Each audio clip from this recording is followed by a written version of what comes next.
Welcome to another episode of the No Ceilings Podcast. I'm Tyler Metcalf, joined as always by Tyler Rucker. Rucker, hanging in there? Hanging in there. For those that aren't familiar with what's going on, had a tooth pulled this morning. Always my favorite Monday tradition in the draft season. So yeah, I'm a little bit, we're calling it the flu game. Stephen Gillespie called it the tooth game, the tooth pod. So doing good though now, Metcalf, because I get to talk basketball and NBA draft with you. How are you doing, sir? Fantastic. Living the dream. Spring is right around the corner. Desperately waiting for this 50-degree weather to get the fudge out of here. I'll save the swearing until we at least get 10 minutes in. Yeah. There'll be plenty of that, don't worry. And just the sun's teasing, just desperately want to get outside a little more. I had an alumni golf tournament this weekend, and it's just a casual like 48 and cloudy and rainy. So that was a blast. Body is in shambles after that, after swinging the golf club for the first time in like 8 months. So, just thriving. Yeah, that sounds way worse than getting a tooth pulled. I wanted to, let's be real here, but you're just waiting for Thunder and T-Wolves like the rest of us. Yeah. How are you feeling? Good. Here's my thing. Thunder fans should always be pumped up because your team's built into a wagon. But anytime I have Anthony Edwards on my team, I feel pretty damn good going to war. So that's how I think you should be feeling. Like, hey, I have Ant-Man. We're going to be all right. We're at least going to be going swinging. Like, professional prediction is Thunder in 7. If I'm going with my heart, Wolves in 5. So, just totally reasonable stuff. Yeah, totally reasonable. With how the T-Wolves are playing, like they do match up pretty well. This isn't the same. It should be a fun series. Yeah. They could easily turn it over 25 times a game and get swept too. I'm not ruling that out because that's a high possibility, but they could also bully them. So I don't know. I think it's gonna be a really fun series. I'd be shocked if it went anything less than 6. But I'm just hoping for good games because the talent, the matchups, the kind of coaching moves back and forth.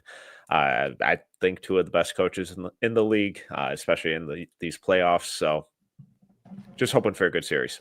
I'm like you. I think you just said the number one thing that excites me about when you get to the conference finals and stuff. But like, especially with these 2 teams, it's the matchups. Like, I'm so fascinated to see like the game by game adjustments with the matchups. Like, where does McDaniel start out? On the other side, who does J-Dub start out on?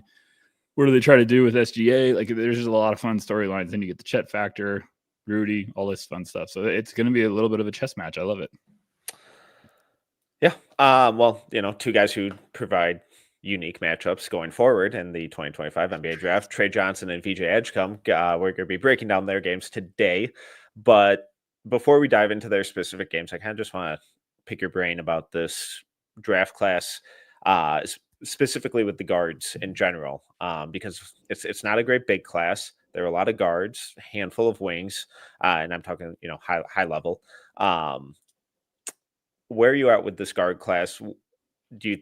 Would you be kind of reaching for one early? Would you be a little more patient, waiting for one to fall? Would you be excited about trading up? Just kind of when we look at the past couple of years, how do you view this guard class compared to recent history? You're saying with like the point guards, just specifically, or guards in general? Just guards. Don't overthink it. Yeah, no. I just always have to like run through my list real quick just so I can like get a quick refresher. I like a lot of these guards in this class. I know a lot of people seem to, we're getting a lot of the draft, or we're getting a lot of the NBA fans now that are jumping into the draft and passionate and welcome. It's about time. And then we have the sickos, which we've been talking to you guys all year. We love you. I feel good about the guard class. I know there's some guys that have some questions, like the Jeremiah Fears, Jaeger Dimon, if you want to put him as a guard, a wing, whatever. He's a hooper. I feel good. I think there's a good balance of like, there's some crazy, like Dylan Harper, unbelievable. I think Tre Johnson's unbelievable. I mean, there's always guys you have debates about back and forth, but I feel like there's good upside swings. There's good, upperclassmen when you get a little deeper that I think could shock some people and return some good early value. What about you? Like, where are you heading with this? I feel like you're cooking on something.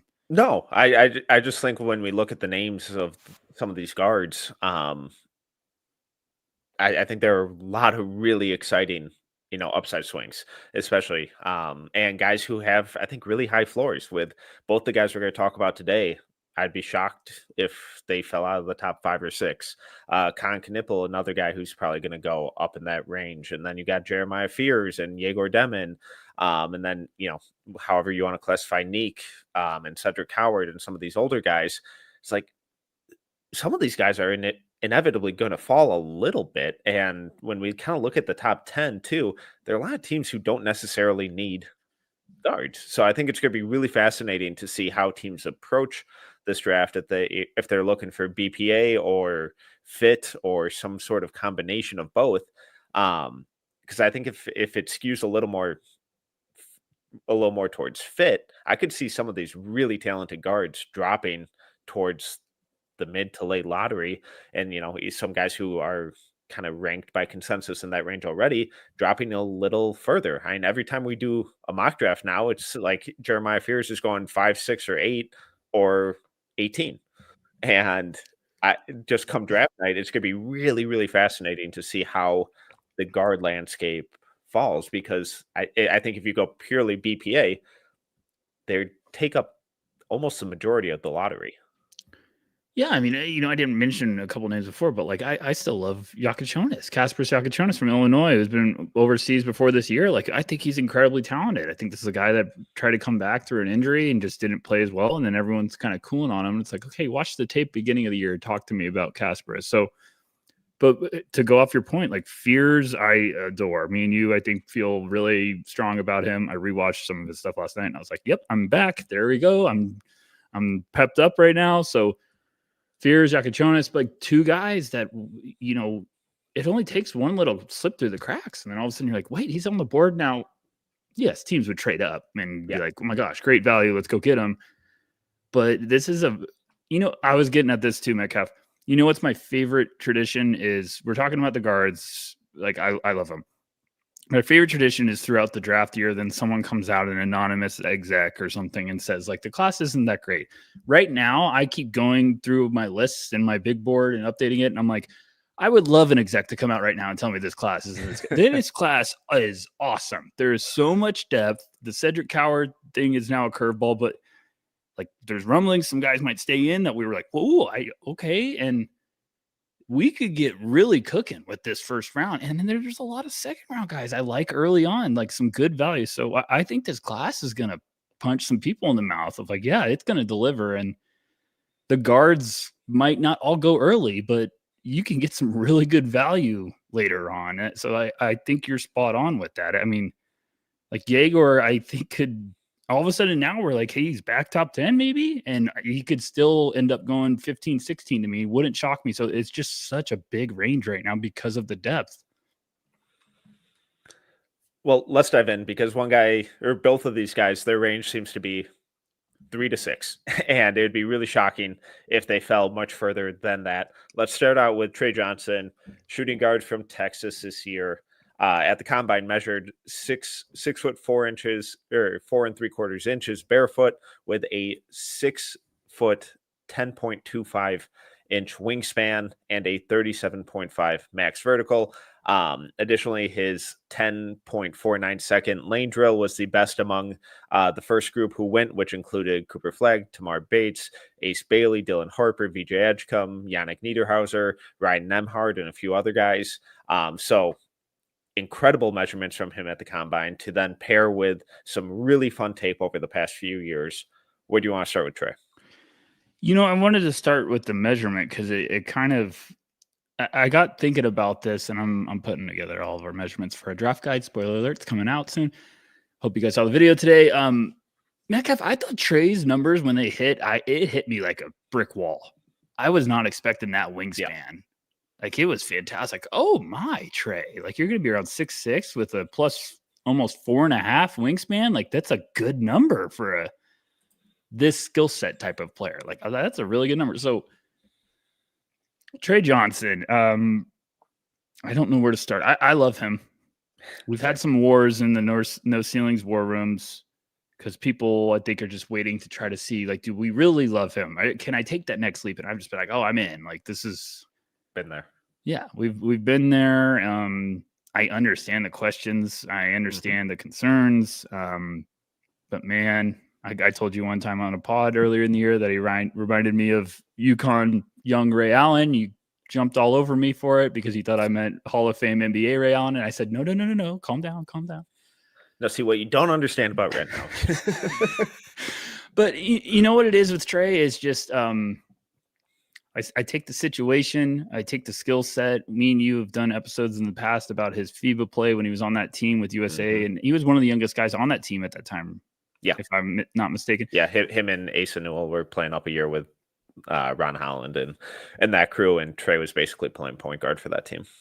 And I think he was like coming off the bench a little bit too. Also, in 18 minutes, he averaged 11, 3, and 2.6 assists for FIBA. So, I mean, that's pretty damn good. But like the playmaking was really on display there. Yeah. Thought he was smooth. And then Texas, just there's some games you watch where you're like, oh, this is a bad man on the court. Now, where would you like to start? Because I'm very excited. Now I'm pumped up for this episode. Can't feel my tooth anymore. It's great.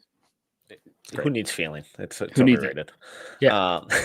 My feelings with the draft. I guess we got to start, if we're talking about specific skill sets, we got to start with the shooting and the bucket getting. Because that was his calling card all year at Texas. He was one of, if not the most impressive freshman scorers and overall scorers in the country, regardless of age. Dynamic, tough shot maker, was running off screens, pick and roll, off the catch, spotting up. Wherever you kind of needed him to get a bucket, he would. And of course, I get logged out right when we do this. That's fantastic. No. Are we talking synergy numbers? I got you. Go ahead. No, all you. There's some good numbers. Pick and roll ball handler Tre was in the 80th percentile, spot up 57th, and I always, take these a little granted. If you're cooking right now, you can interrupt me. Don't worry about it. Transition 81st, I thought was a very good number. Transition 81st, off screen 91st. That's a big one. It's a big one. All jumpers 76th percentile off the catch, 84th, 89th percentile when guarded, 75th percentile off the dribble. Then obviously the kicker, 28th percentile at the rim. And I think a lot of that comes down to his physical strength and frame right now. I'm encouraged about the strength that he'll be able to add eventually, but he also struggled with the spacing on that team and struggled to consistently separate and leverage his strength, and the explosiveness and quickness that he showcased at the combine, I feel like didn't show up on tape. Like last week when we were talking about Cedric Howard and the importance of measurements and how we utilize the measurements from the combine is, all right, how real are they? Did they actually show up on tape, and was the player actually able to implement it, or is it an empty gym type of thing? With Coward, we saw his length on film all the time. And with Tre, I feel like occasionally we would see that explosiveness, but it's mostly when he had a direct runway. I feel like we didn't see him use that as consistently enough to get to the rim and around the rim, like we did with VJ, and we'll get to that later. But that's kind of when we talk about the scoring package with him, that's where my only hang up really is. Yeah, I mean, he had I know we always like to get a little pumped up about the max vertical. He had a 37.5, 37.5, which was 1 inch shorter than VJ's. Which was a shocker for both parties. I was like, what? This doesn't match up. And then Hollinger wrote for The Athletic today, kind of like a nice little, he had a blurb in there about how like NBA teams really like the standing vertical leap more, because that just kind of shows like also like defensively, like if you're to stand, so like how explosive you can get up. And I was like, that makes a lot of sense too. So he had a 32-inch, which is a pretty damn good number for him. So you know what? That's a great point you bring up about Coward, because with Tre, it doesn't jump like that. I feel VJ Edgecombe on tape. Like I know when he's loading up to, and that was the craziest part. I know we'll talk about him later, but like that was the craziest part about his numbers. I was like, bull crap, that was 37.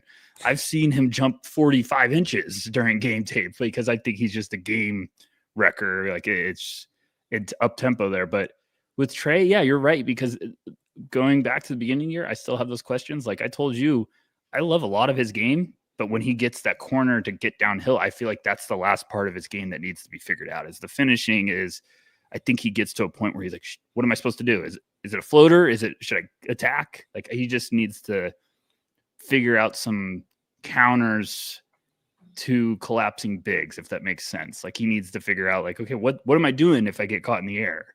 Now, it's not a great thing, but I'm also leaning on his strengths, which is his perimeter shooting, ability to get a bucket in a tight window, like that stuff. Yeah, and it felt a lot like he had just gotten so comfortable with his mid-range game that he would settle for that way too frequently. Because I mean, in the half court, he only had 3 dunks this year. For someone with those testing numbers and those measurements, that's way too low. That's unacceptable. Right. Now, context, play style, offensive flow, offensive spacing, all of that comes into play, but he didn't exactly he didn't exactly help that all the time. So with him, I just kind of keep going back to, all right, so this is what he looks like as a freshman. When I think I like his frame. I think he's going to be able to add good muscle. I don't feel like he plays soft necessarily or avoids contact, but all of the physicality and the physical shot creation and space creation that he implements is in the mid-range or on the perimeter. And the next step for him is when he puts those guys in jail to then explode to the rim, because his at-rim finishing numbers were bad this year. Not quite bad given how some other guys have looked this year. Below average, let's go with. And that not only affects him just getting easy buckets, but he also had a free throw rate of just 26.5, which is incredibly low for someone who's dynamic of a scorer and high volume of a scorer as he is. So he was really jumper dependent in terms of scoring this year, which is encouraging given his scoring numbers. That it's like, all right, well, this guy didn't just feast on free throws, but at the same time, it's like, all right, well, you also missed out on a lot of easy opportunities at the rim to draw fouls, get free throws, and finish on layups. Metcalf, was his usage number? I just know you're quicker with this stuff. I have it here. So it's 29.1, correct? I have 27.3 on 27.3. Okay. Might be a little different depending what site you're looking at. I know, it's always fun. Why can't we always just get one? Can you just get one site? I go 4 places, I get 4 different numbers. I think Bart and Sport Reference are a little different on those. I might have had real GMs or something. Anyways, is it one of the highest ones for freshmen? It's got to be pretty up there, it's right? up there because I think Fears, like when we talk about the top guys, was the highest, around like 31. Mm-hmm. Cooper was like just over 30. I think Dylan was up high 20s, something like that. So I mean, it was well above average. So, well, I mean, get where I'm getting at, and thank you. I just didn't have like a list of all of them. And for comparison, VJ is at 24.4. Right. So I guess what I'm asking is like, hey, next level. I think he's going top 6 at worst. Yeah. Right now, Tre. I've heard the intel's mixed, but there's a lot of very good intel. And the workouts apparently have been that impressive, it sounds like. So I'm not surprised. Workouts in an empty gym are fantastic for guys like Tre Johnson. Like okay, no one's going to stop me. Great. You can look really good in a hurry. So I guess what I'm getting at with Tre is, do you think his next team, he's going to be more effective in a lesser usage? Yes. 1,000%. I think so too. I think when he's not the guy and not the only perimeter scorer, shot creator, when he can play more of that traditional 2-guard role, I think the passing improves. I think the shot selection improves. I think the effort and body language improves. Because there's a lot of really bad stuff of all of that throughout the season. I'm sure we'll touch on more of it. But I think when he has an actual creator, better spacing, a true point guard to play off of, another perimeter scorer, decision maker, I think all of that is going to look significantly better for him. There's two roads this goes. There is either the I don't like how people compare him to Cam Thomas because I feel like now that's going to be the Trevor. It's a bad comparison. It's a bad comparison. Because both guys have not. Yeah. They're versatile, tough shot makers. That's the only comp. That's it. But it's what we did with 3-and-D guys with Trevor Ariza for 47 years. Trevor Ariza, Mo Harkless. Jeremy Grant's the new iteration of that. It's good. I have an idea for a pod episode, so we'll talk about that. But it's just one of those things where I'm like, okay, he's not Cam Thomas, but we can't just be saying like, oh, this guy that hits tough shots and moves around and shoots. You can question his shot selection, but I'm also like, hey, if his shot selection is terrible and he shot almost 40, 40, 90, I'm pretty okay if we can figure that out a little bit more. And it was a tough team, Texas, to watch. Like they didn't have a lot of guys to pitch in. So like I'm just buying in also like the idea of like if he goes to a team that has other guys alongside him, I think this is going to unlock another level for Tre. And we might be shocked that like he's either going to come in and really hit the ground running and maybe the playmaking, we were like, oh, there's the FIBA guy that we were talking about before. Like it's shining a little bit more at the NBA level with spacing. And maybe he's lighting it up from outside, or he's going to come in and force and try to be the guy. And it's going to be a little ugly right away. So I think that's where, the intel and everything comes into picture. But like, I just am buying like when this guy's rolling and this guy's cooking and you're getting one of the best versions of Tre Johnson, it is a hell of a basketball player. And that's what I would want. If you could get him, I don't even mean to say this the wrong way, but tell me if you disagree. It sounds like from what I've heard, like if you just have him on the right path, which seems very easy, but if you can get him to buy in from day one, it sounds like, oh gosh, you got one.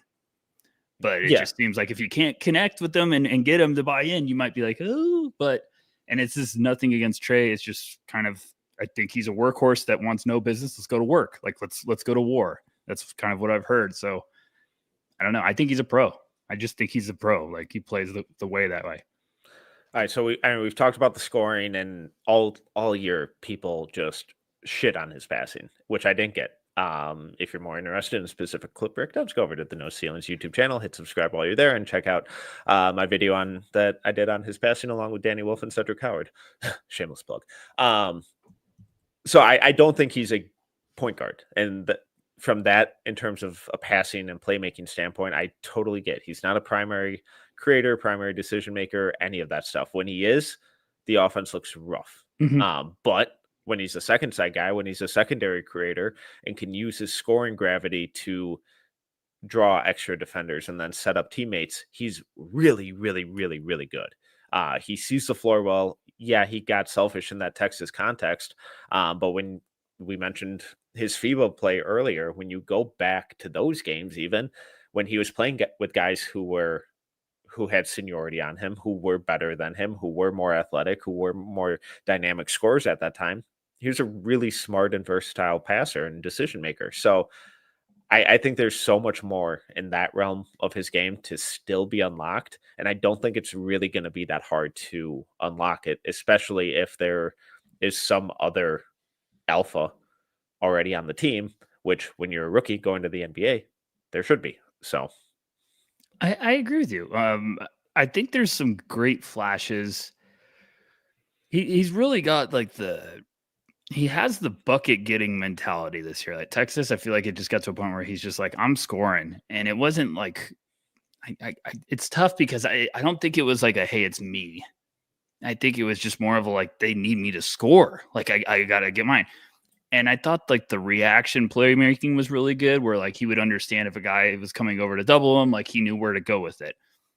I have to give a shout out to Corey, because Corey, like Tre's been one of the guys we've fought about at No Ceilings, like with all of us. We've gone back and forth all year, and it was more just of like, hey, is he a good scorer or is he going to impact winning another way? And I've heard plenty of very talented evaluators ask the same question. And I was like, hey, I like the playmaking. I think it's good. And Corey was like, and sorry, Corey, if you're listening, I say this the wrong way. Corey's like, hey, I think he reacts to playmake at the last resort. I don't think it's just a fluid, like, hey, okay, like, let's create for someone else. And I was like, I get that. I understand. And then when I went back and watched, I was like, okay, I know what Corey's talking about. So I'm just trying to figure out, is it the situation in which he was like, I'm scoring in option 1, 2, and then 3 is find someone? Or is he going to show us a little show, like playing with more talent? Are we going to start to see the old version of Tre where I was like, there's something there playmaking wise, like there's some special vision. So I'm leaning that way because I just see some instances where it's really nice when it comes to creating. Like the UConn game I always bring up is one of my like, whoa games for Tre Johnson. I just love some of the stuff he showed. So does that make sense? Or am I a little... Yeah, and I think he's also one of these guys who's a little tough to win over, but once you have his trust, you have it. And I like at Hoop Summit, he was attached to the hip with guys like Dylan Harper and Ace Bailey and VJ. And we saw that at the combine in a lot of these clips where he's really tight with these guys, and we saw that in FIBA play. And it didn't seem like he had that chemistry or connection or trust with anyone on the Texas team. Now, again, part of that is on him for not being a leader and all of that kind of stuff. But maybe that's just not who he is, which is fine. But if you're bringing him in, to be that leader, to be that primary decision maker, it's going to be bad. But if you're not, and you have some veterans who win his trust and help guide him in the right way, I think he's going to be incredible. I like legit all NBA upside with him. I agree. The being reactive as a playmaker, I think, feeds into a lot of that lack of trust. But who is he kicking out? Which 33% 3-point shooter would you have preferred him to kick out to instead of taking a mid-range pull-up? Which rim runner that wasn't on the roster would you prefer him to throw lobs to? Like, the spacing was bad. The rest of the team couldn't shoot. There was no vertical spacing. And it's not like there was this dynamic playmaker elsewhere on the team. Only him and Julian Larry were the only players who averaged over 2 assists a game. So I get the criticisms. There's a lot of bad shot selection. But what the fuck else did you want him to do? No, and we need to say this because this isn't us, like, don't overreact to everyone listening. This is us saying anything about Tre. It's just going off of like connecting dots. And from everything I've heard, he is a relentless worker that just wants to hoop. Insane work ethic. Insane work ethic is the only thing I've heard is like, he's like, I just want basketball. That's all I want. I don't care about any of the distraction. I want basketball. And I think there's always these guys that are damn good basketball players that have that mentality of like, I want to go to war. I want to work on hoops. This is all I care about. And if you don't think the same way, he might be like, fine, we're on different paths. Yeah. We're never going to get along. Which is fine. He's just like, I'm taking care of my business. It sounds a lot like Jimmy Butler type of personality. Which is and that's where I'm going back from the beginning. It's like, if you have the locker room to get everyone on the same page, gold. Then you're like, we got one. Our team's going to just cook now. But if you get him with the locker room that maybe he's like, these guys are goofing off and not serious, like, he might just not buy in. Agreed. And so I don't know. I think a lot of the quote unquote intel that gets thrown around with him gets a little overblown. Yes. Probably both ways. Both ways. But that's why it's intel. That's why this is such an important part of this process. Yeah. You're investing millions and millions of dollars into teenagers. You're trying to find out like what's this kid like. And I don't know. It's just going to be interesting because I just keep hearing nothing but unbelievable things about Tre when it comes to his workouts. And I asked the team in the middle of the year, and when I asked about Tre, just the voice went up very quickly. Like, ooh. Well, I was like, okay. So there's plenty of fans, and there has been. So I wouldn't be shocked where he goes anywhere. I wouldn't be shocked if he goes third. What do you think about the defense? I like when Dr. Defense always starts it off. I don't know. He will battle. I think he needs to get coached. Yeah. My biggest issue was off ball. He looked totally checked out and clueless for a lot of the time. I think there's some good on ball stuff. Those measurements give me they're encouraging for. It's like, all right, you'll be able to hold your own a little better with late contests and that kind of stuff. It is just super inconsistent, and I'm just kind of curious what it looks like with further coaching. More experience, better physical development, and less offensive responsibilities. Okay, I got a fun question for you.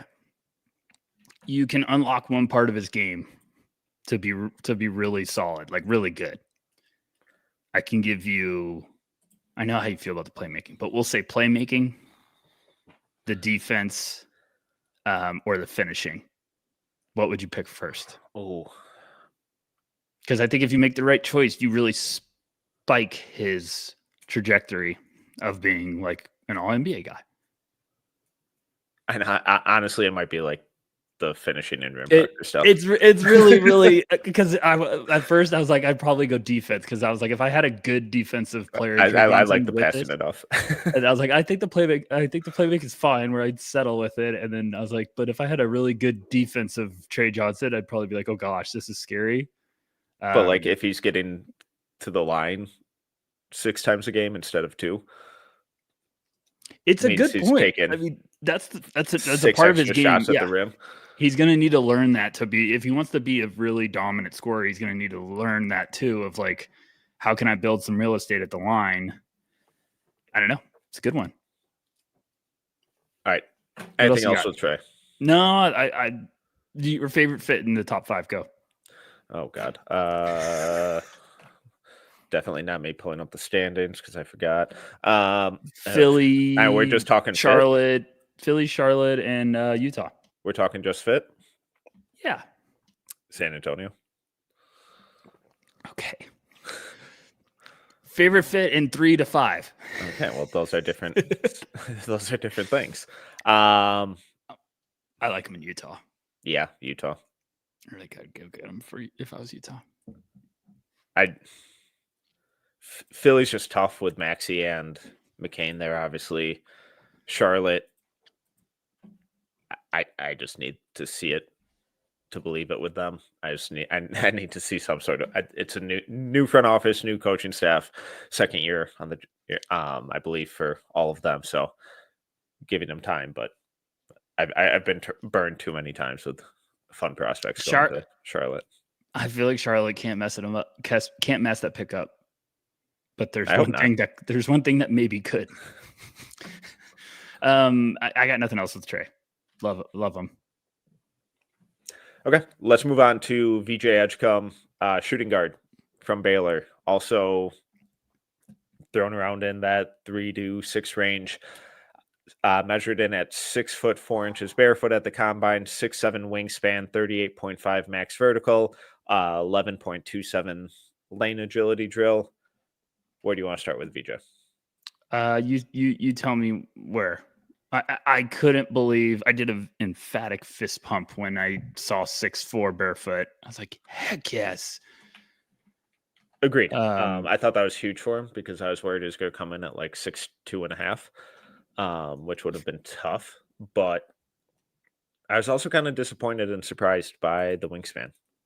I thought little? Like I like if you would have flipped Tre's and VJ's wingspans, I've been like, yeah, that makes sense. I never felt seeing them in person. I never felt VJ's was like super lengthy, but I did think it was going to be bigger than like +3. Yeah. That was kind of my not bad by any means. I'm not trying to give off that. No. It's the way he plays, especially on defense, jumping passing lanes, picking guys' pockets. I feel like his hands look also gigantic when he shoots the ball. What was his hand size? So that might play into it. I don't know. Okay. I didn't write that one down. I haven't gotten to that part of the cycle yet, folks, where I go, okay, let's rank everyone's hand sizes. No, just on this follow through. I don't know why. Yeah. They always just look huge. So I don't know. No, I know what you mean. I just thought we're talking here like +3 is it's not a bad. No, it's not bad difference. It's good. I mean, he's probably in shoes because they play basketball in shoes. In case you didn't know, for everyone that likes to always call that out, it's probably he's gonna be around 6'5". So you're like, okay, that's probably like 2.5, difference with the wingspan. But like, I agree. I understand what you're saying. Like, I thought he was going to be a little longer, but I mean, VJ also, that's where it's crazy where we talked about the measurement thing. Like, VJ plays long. Yeah. Like, he's 6, he's got that, but he plays like Tre's measurements. Tre plays like VJ's measurements sometimes. So it's just kind of interesting that way. Where do you want to start with VJ? Because I feel like I need this. I'm still very, very high on VJ, but I feel like I need a little, I'm waiting for a little late run of VJ love. I'm also high on VJ, but kind of reluctantly so. Oh. So I still have him at 5. Just everyone calm down. Still have him at 5. Still really like him. No. I have him up there too. So we can do this because I'm getting a bad every year. So when I say reluctantly, I just need to put that in the proper context. It's not like I have him at 10 or something. I still really like him. But I also have a lot of concerns and could see how it could go poorly in a lot of different directions. You're not alone. There's teams that think that way too. I have him up there. I think I have him at 5 too. I have him at 4. And every year we do this. You have 2 guys, or you have a couple guys in your top 10 that you're like, oh, I'm having them there the whole time. I feel great about them. And then you get kind of to the dog days in May and June, and we're like, am I over? Like, you just start to watch everybody else, and you're getting a little bit more intrigued, and you hear good stuff, and then the intel comes in. Never heard anything bad about VJ.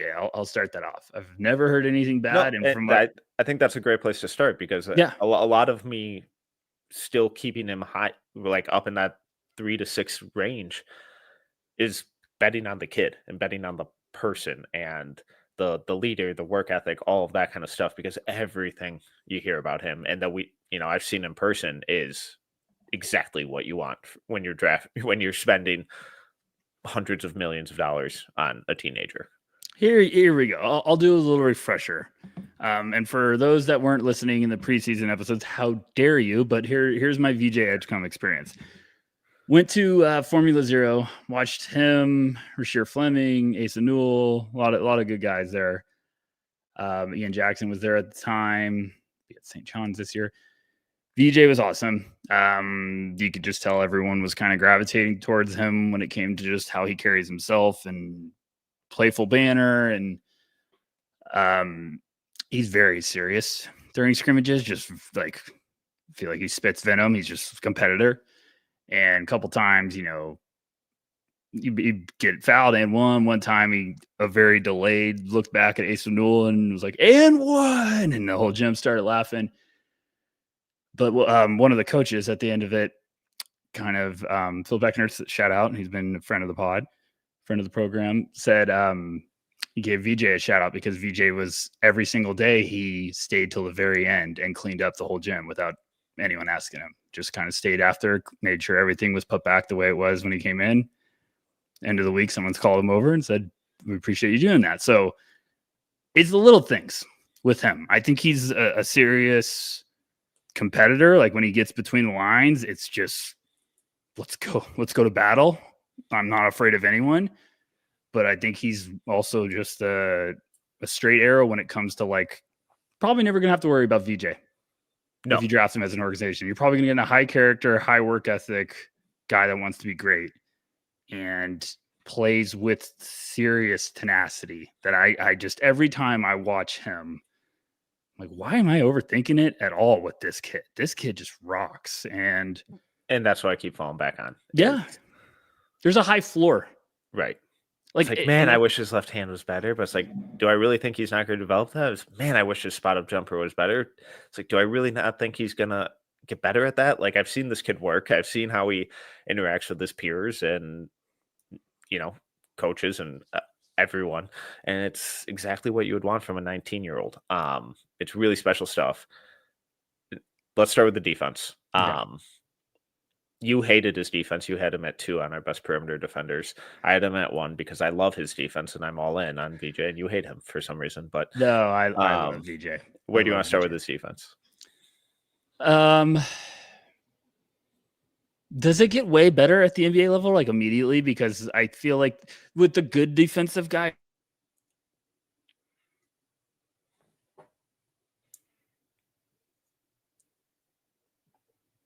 One of us cut out. Did you cut out? I think Rucker cut out. Fantastic. Did I lose you? Did you lose me? Oh, and you're back. All right. I was saying at the NBA level, does he just become like a way better defender? Because in college, I think the elite athletes know when to press the gas pedal.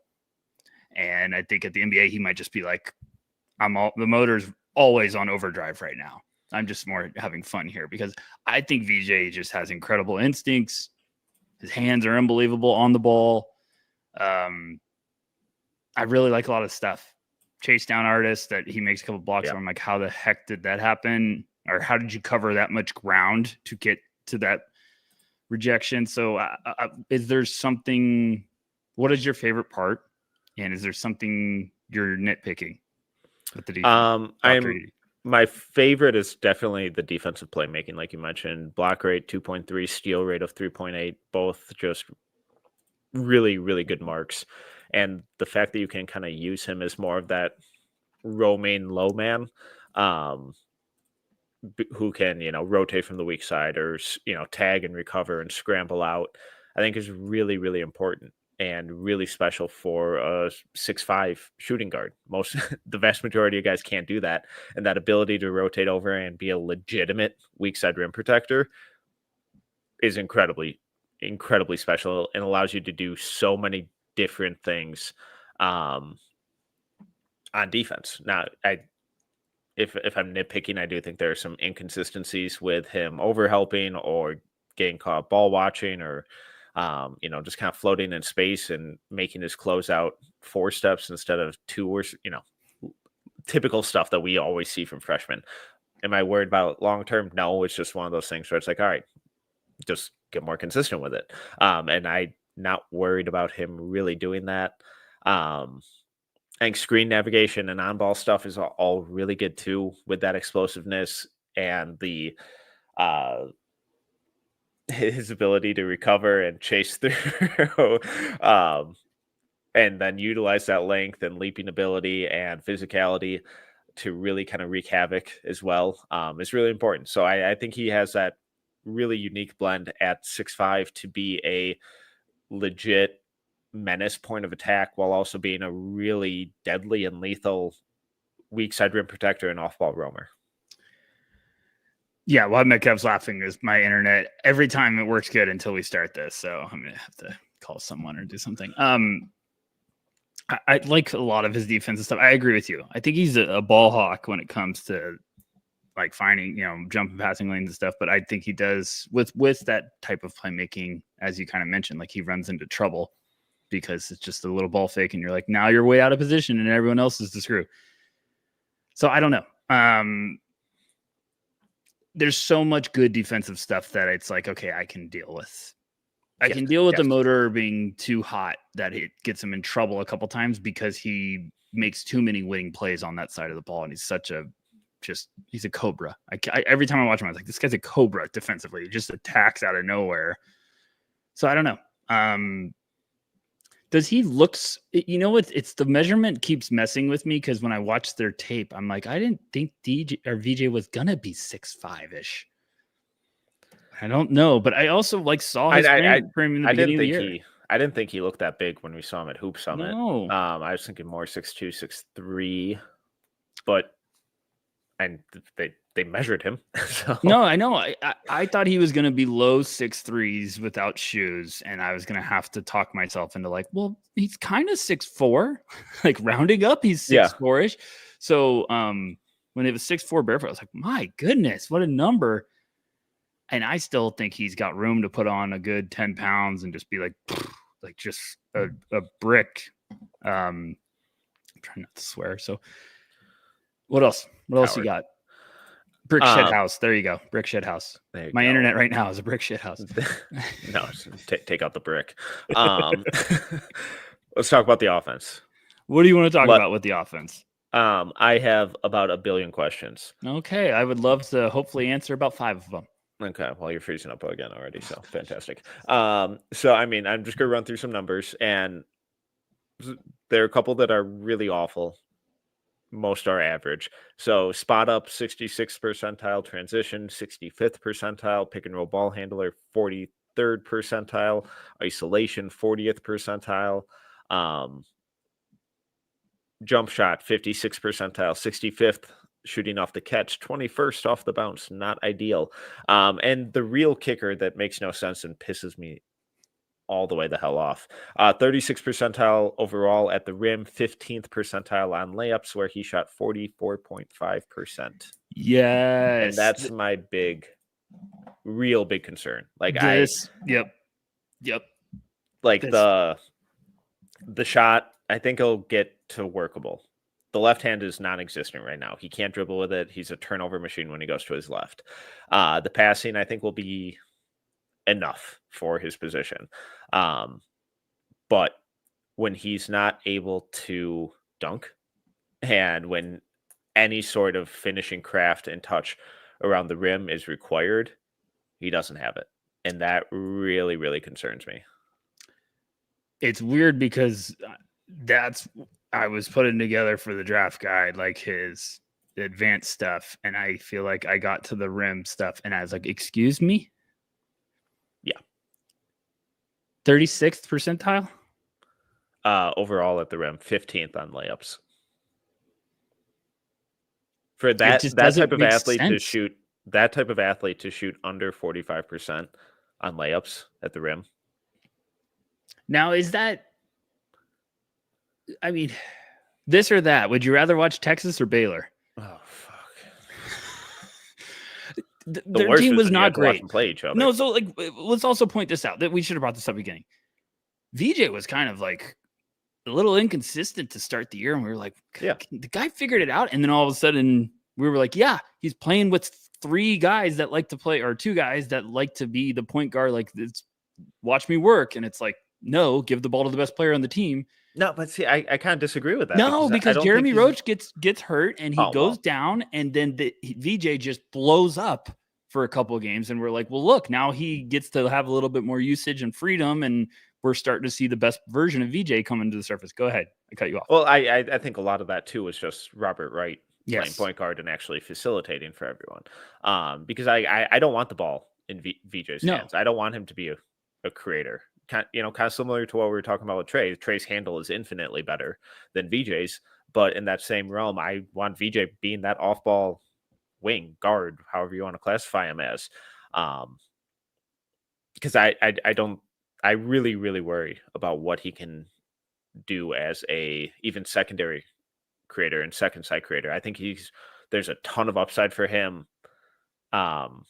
Like attacking closeouts, but the shot has to get to that requisite level that defenders are closing out long on him. And if they close out short, it takes away his, one of his best attributes, which is that explosiveness getting downhill. When he gets those straight line drives, even when he goes to his right out of the pick and roll and gets that runway to the paint and downhill, he's incredibly fun and incredibly explosive, and even started showing some better playmaking stuff out of there, or out of those situations when he was going to his right later in the season. So I think there's a lot of room for growth there, but there are also a lot of really easy ways to kind of defend him right now, which feels bizarre for how explosive and dynamic of an athlete he is.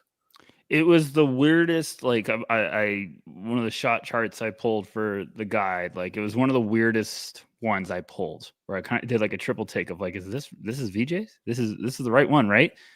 Because there's just a lot of red in places that you're like, I would have expected somewhere else, and then a lot of blue. And it's like hot and cold, folks, if you need a breakdown there. So I get it, because it seems like a high floor that's very easy to be like, oh, I've seen guys like this play at a very long time because of the defense. And then his athleticism is just unreal, like an in-game athleticism, because I think it's way better than the numbers from the combine. Because I think he plays with like energy, and it just gives him adrenaline, and I think he gets up into that 40 introvert range. And I like the little stuff he does, like he crashes the offensive glass out of nowhere. He's one of those guys that like, oh, you don't box him out, yes, he will throw down humongous posters off tip slams. So like there's hustle plays, there's stuff like that. But the offensive game is something that like I was high on him in the beginning of the year. I asked scouts about him, and they were like, I'm I'm a little on the fence about VJ. And I'm like, really? And I was like, wow, okay. And then I was like, what's up? And it was just constantly the scoring. They're a little worried about the scoring. Like, okay, like if it doesn't come around, and I think most are just shooting off the bounce because it does get a little rough. It's just a weird one. Like it's one of those where it's so easy to be bought in on VJ, but it's like, okay, maybe there's a little bit, it gets a little ugly sometimes where you're like, this could be a little tough, but I also just think it's an amazing foundation for if one of those things gets unlocked, you might quickly unlock a lot of stuff at the same time. You know what I'm trying to say? And I mean, that's all that needs to be kind of understating it or making it a little easier than it actually is. So when I'm like, oh, just one of those, just unlock one of those elite skills. Exactly. That's all you have to do. But no, I mean, if he does, even if he just gets to 36, 37% as like a decent volume spot up shooter, that draws those long closeouts, which then creates those driving lanes. But like even this year, I mean, his free throw rate was only like 37, which is just okay. But for someone that athletic who can get to the rim that much, it should be better. I do think he faced a similar issue that Tre did with the rim pressure stuff in terms of team spacing and team context. So that definitely didn't help him either. But it's so perplexing to me that the at rim numbers were that bad with him. But again, if that gets better, now we're talking about another 6 to 8 points at the line every night, and he should be with NBA spacing. Maybe just the layups become even a little easier, and he's able to be even more effective around the rim there. But those percentages are really, really concerning. I want to ask you a quick question here from the chat. Shout out Cosmo. Who is the better prospect, VJ or Cason Wallace? Ooh. Oh.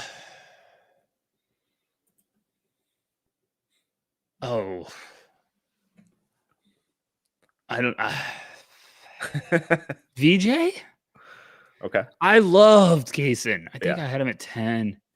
I had one for you. I was going to ask you today. I was going to be like, hey, if you had to compare. Oh, never mind. I don't want to do that because it might piss people off. What would you lean? But it's because you know what it is. Like I was down a rabbit hole looking at the advanced numbers again, and I'm like, if you started the year and told me he'd end up the year 66th percentile in spot up, I'd be like, damn, good year. Yeah. And then if you told me 36th at rim, I'd be like, you liar. Like it doesn't make sense. Like it's just one of those I keep looking at, like transition. A lot of his numbers, advanced ones, are like pretty. Like I'm like, okay, it's not terrible, it's not outstanding, it's just kind of right there. Like I thought it might have been a little bit better, but at least it's not worse. And then you just like the at rim, you're like, what? 36th. Like jump shots. I mean, if it's at 56, if I have that right, like what? That's even better than I thought. Like it's a weird one. I would probably go ahead. And that's with his pull-up jumpers really pulling it down even more. And that's a part of his game that I don't think he's really ever going to be asked to do a whole lot of outside of, transition stuff, the occasional second side pick and roll. Like, I don't think he's going to be this dominant on ball scorer. So the fact that his, catch and shoot numbers and his effective field goal rate of 54% shooting off the catch this year, that's really encouraging. That was a lot better than what I kind of anticipated and falls more in line with what we saw from him during the Olympic qualifiers with Bahamas, where he was arguably the best player on the court for that team. And then he just can't make a layup. He's like, his numbers are just slightly better than what Boogie Flans were this year at the rim. Gosh, what a call out. You know what? Also, we needed to point this out too about VJ, and it's not like he's just not a like give me the ball, let me go to work type of guy. Like he's a team player. He's like, look, keep the ball moving. I'll try to find backdoor cuts. Like he's gonna be great to insert alongside people because he does a lot of the dirty work that no one else wants to do, and he stays active and he's alert. But the dribble stuff is like, well, okay, if he's not going to always look to create off the bounce, what are you getting then? Because I think if that, like, I do think the creation, if he just unlocks a little bit or, And there's times where it's nice, but it's just like if you could get a consistent, like, hey, coming off pull-up jumper down, you're like, okay, this is a whole nother world of weaponry now for him because you have to respect it enough. And he could drive by people and throw down posters, but like, I don't know. Like Hasten Wallace VJ question, that's an all-timer for me. I think I'd go VJ, but I loved Kaysen because they just both have different strengths. Like, I don't know. Where would you go? I think I'll probably end up having VJ ranked higher, but thinking back on Kaysen, like I think I ended up with Kaysen at like 7 or 8 or something in that draft. I think trying to erase his time in OKC from my memory. I think I'd probably lean Kaysen just because I have way more confidence that he can play that that more traditional on-ball point guard facilitator role, knockdown, spot up jumpers, and again, similar to VJ, absolutely zero questions with the defense coming out of college. Yeah, VJ seems like the higher ceiling. Yes. Kaysen seems like the higher floor. Yeah, because Kaysen's big question was the shot, and then he had an awesome run of the outside shot. And I also felt like Kaysen was like the really balanced and composed, like quick player, where it's just like he does. VJ, when he's full speed, I'm like, oh my gosh, he's all over the place, like in a good way sometimes. But Kaysen, I feel like he just is like quick, but not in a hurry. Like he gets places and you're just like, wait, he's a lot quicker than he looks. So that's a good one. And just to be clear, they're very different players with very different roles. And, going to the NBA, VJ's not going to be a point guard by any means. No. What else you got? That's all I got on VJ. Anything else? I don't know if I feel better or worse. Like talking about VJ, because it is the one name that I just keep going like back and forth because I'm like, well, there's a high floor here. Mm-hmm. And I'm also just buying into like what I've heard about him, the character. Yep. I feel like that's also playing into it. Where's your favorite spot for him to go without saying the Spurs? Metcalf, do you think like what's like the Philly. Next level? I do like Philly. I think Philly. I like Philly. Shot. I like Charlotte. I like Washington. Yeah. Yeah. I'd probably do a backflip if the Wizards got him. What would be the next thing you'd want unlocked for him? Is it just that shot off the dribble? No, I would take really proficient spot up shooting or him learning how to make a layup first. It's so weird, the layup thing. It's so funny you brought that up because the number, it's like the one number that stood out me the most. But like I feel like that shows up a lot. Sorry to circle back to this again, but like I feel like it shows up a lot on film too. Like where he gets when he gets challenged by a rim protector who implements just good verticality, he doesn't have the craft 100% to finish. Like he wants to finish with power. He doesn't know how to absorb or avoid the contact or finish at different angles. He can't finish with his left hand. He can't do much of anything with his left hand right now. And it just really pops up way more than you'd want. And I don't know what to do with that. Obviously, the college spacing hurts that. It should be better in the NBA, but the rim protectors in the NBA are also significantly better. So really I wonder, this is always something I've wondered with scouting, is if sometimes we underappreciate finishing ability with dunkers. Because I think like guys like VJ have been the better athlete for the last 5 years, probably. Like they're always the best athlete on the floor. How old is he? 19? The last 19 years? The last 19 years. They've been the best athlete. So you don't have to really pivot. Like whenever he probably got downhill, he's like, I'm going to destroy someone at the rim. We saw it in the Bahamas too. Like he was destroying grown men. And I think you do get to a point where you're like, you've got to figure out how to counter now. You can't just finish with power all the time.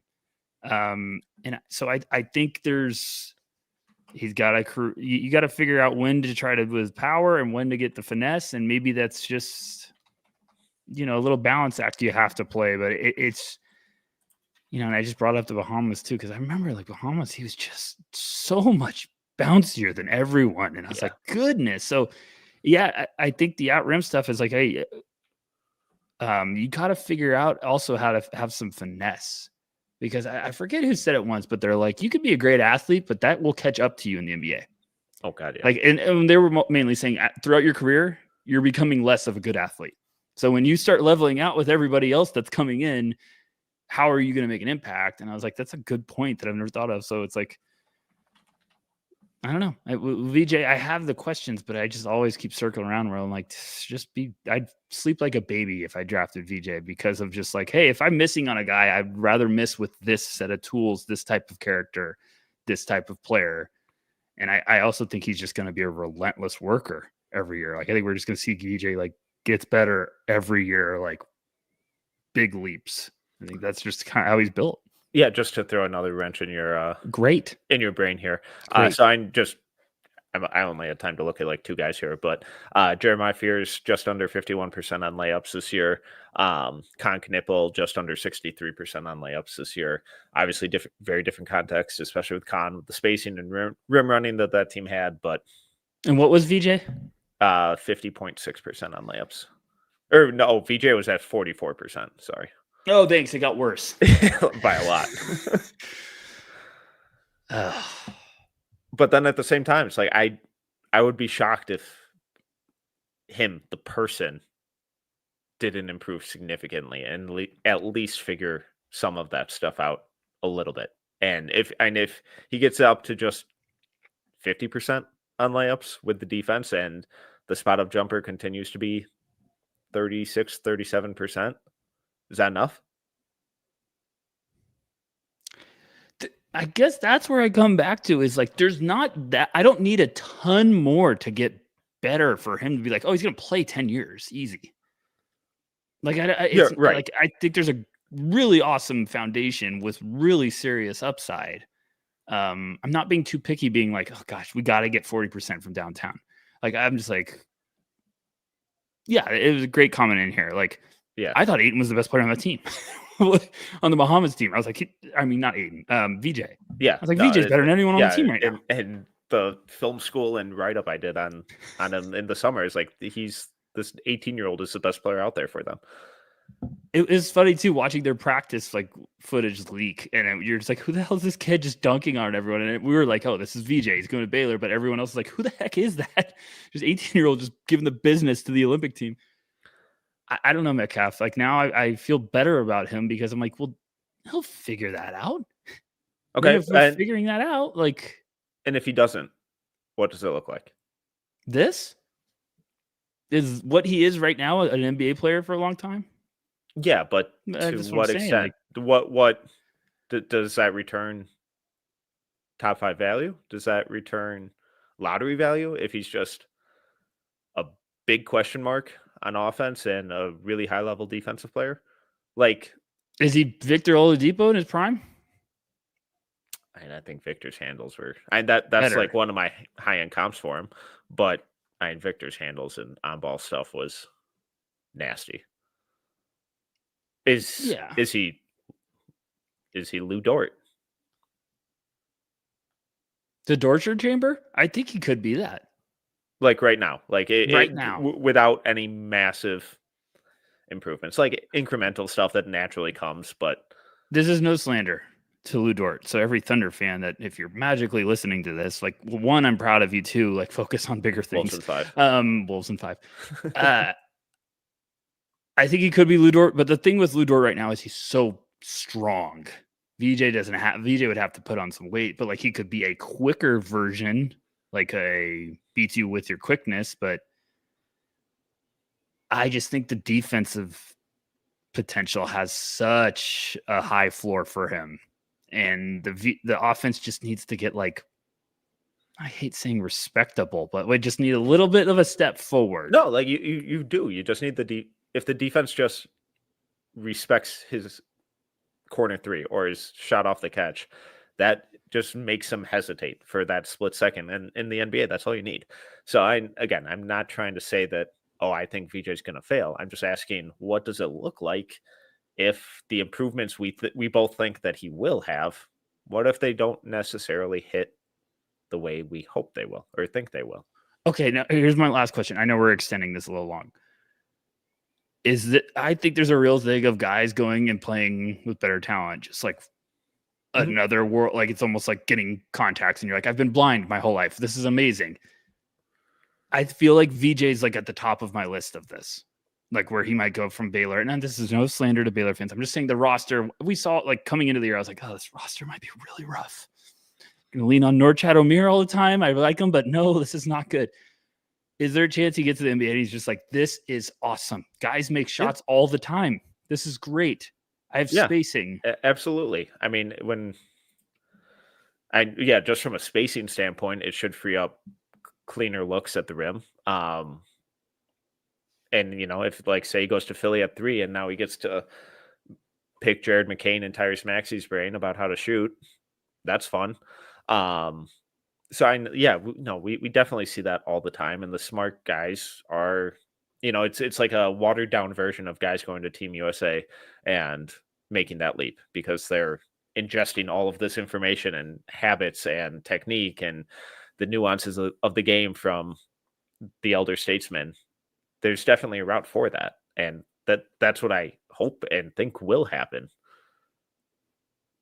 Yeah, I guess I'm just trying to figure out if there's like another world with the cutting, the off-ball stuff where it's just he's going to be like, these guys don't pay attention to me at all. This is awesome. Like I'm just dunking everything. And then what's going to happen is he's going to go to Summer League in the first game. He's going to go like 5 for 5 on layups. And we're going to be like, I knew it, son of a gun. He should feast. Summer League, he might be like the greatest Summer League player of all time because he's just going to be trying to dunk everything in the world. And for just to your point, he was in the 84th percentile on cuts this year, but it was his least used play type, which is very annoying. 21 of them. Very annoying when you see that. Obnoxious. But I don't think they had a lot of good shooters. No. I know it because a couple of guys when I was doing his film breakdown that he threw assists to, I was like, oh, that one's ugly.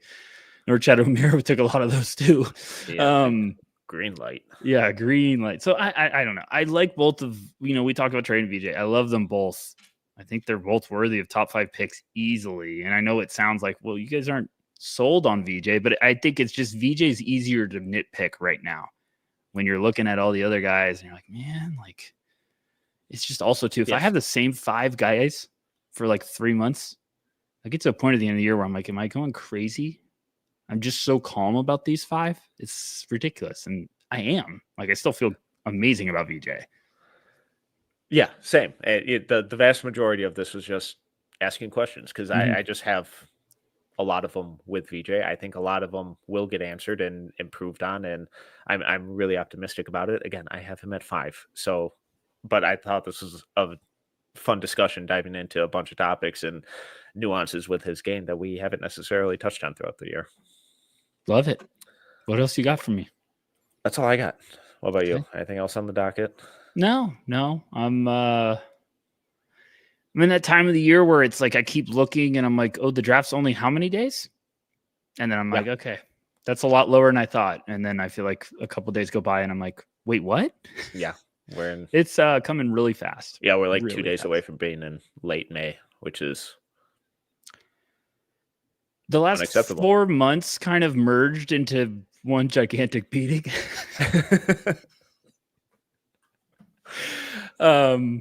I feel like we could write a book at No Ceilings about this year. So I'm so pumped for the end of the cycle. I think the team's all foaming at the mouth to get there. I know you are. I know I am.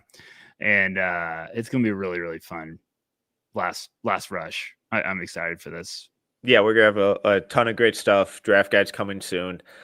Insane amount of content. Legitimately insane amount. Along with some incredible art and design stuff. It's going to be really, really awesome. And I promise I'm not just saying that. If I thought it looked like crap, I would just tell you that it's coming.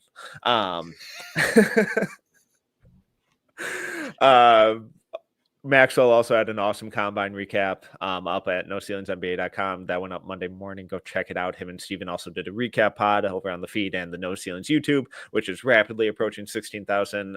Just hit the subscribe button, the like button, all that kind of good stuff. It's easy on your end. Make sure that you don't miss any of our stuff, and does wonders for us. So the support and the growth there continues to be amazing. In case you missed it, I also had a Danny Wolf film school up the other week, a Cedric Coward one up this last week that people seem to be enjoying. So appreciate that. I'll have plenty more coming out, some on VJ, some on Tre Johnson scoring, Malawatch's defense, whole bunch of good stuff coming up, both on the site, YouTube channel, podcast feed. But if you enjoyed this episode, please make sure to rate, review, subscribe, all that good stuff. He is Tyler Rucker. You can follow him at Tyler_Rucker. I'm Tyler Metcalf. You can follow me at Team Metcalf 11. But until next time, see ya.